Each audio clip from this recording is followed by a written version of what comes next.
നമസ്കാരം മക്കളെ, നമുക്ക് പഠിക്കാം.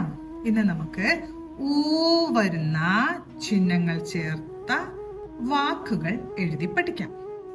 ആദ്യത്തെ വാക്ക് നൂറ്. ആദ്യം നൂ എന്നാണ് ഉച്ചരിക്കുന്നത് അല്ലേ? അപ്പൊ നാ എഴുതി ഊ എന്ന ചിഹ്നം വരാനായിട്ട് ഈ ചിഹ്നം ചേർത്തു. നൂറ്. റാ എഴുതി ചന്ദ്രക്കല ചേർത്തപ്പോൾ റ് ആയി. നൂറ്. അടുത്ത വാക്ക് നമുക്ക് പൂവ് എഴുതാം. പൂവ്. പാ വരച്ച് ഊ എന്ന ചിഹ്നം ചേർത്തു. പൂവായി അല്ലേ? നീട്ടി ഉച്ചരിക്കണം. പൂവ്. വാ വരച്ച് ചന്ദ്രക്കുല കൂടെ ചേർക്കുമ്പോ വ് ആയി. എങ്ങനെ വായിക്കും? പൂവ്.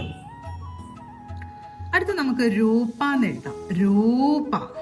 രാ എഴുതി ഊ എന്ന ചിഹ്നം ചേർത്തു.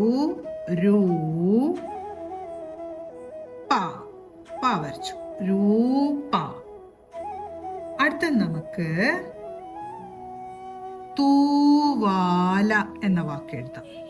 താ എഴുതി ഊ എന്ന ചിഹ്നം ചേർത്തു. ഇനി വാന്ന് വരയ്ക്കണം അല്ലേ? വാ എഴുതി ആ എന്ന ചിഹ്നം ചേർത്തു. തൂവാല. എങ്ങനെ വായിക്കും? തൂവാല. അപ്പൊ നമ്മൾ ഇന്ന് ഊ വരുന്ന ചിഹ്നങ്ങൾ വരുന്ന വാക്കാണ് പഠിച്ചത്. നൂറ്, പൂവ്, രൂപ, തൂവാല. ഓരോ വാക്കുകളും ഒരു 10 പ്രാവശ്യമെങ്കിലും എഴുതി പഠിക്കാൻ ശ്രമിക്കണം. അടുത്ത വീഡിയോയിൽ കാണാം. നമസ്കാരം.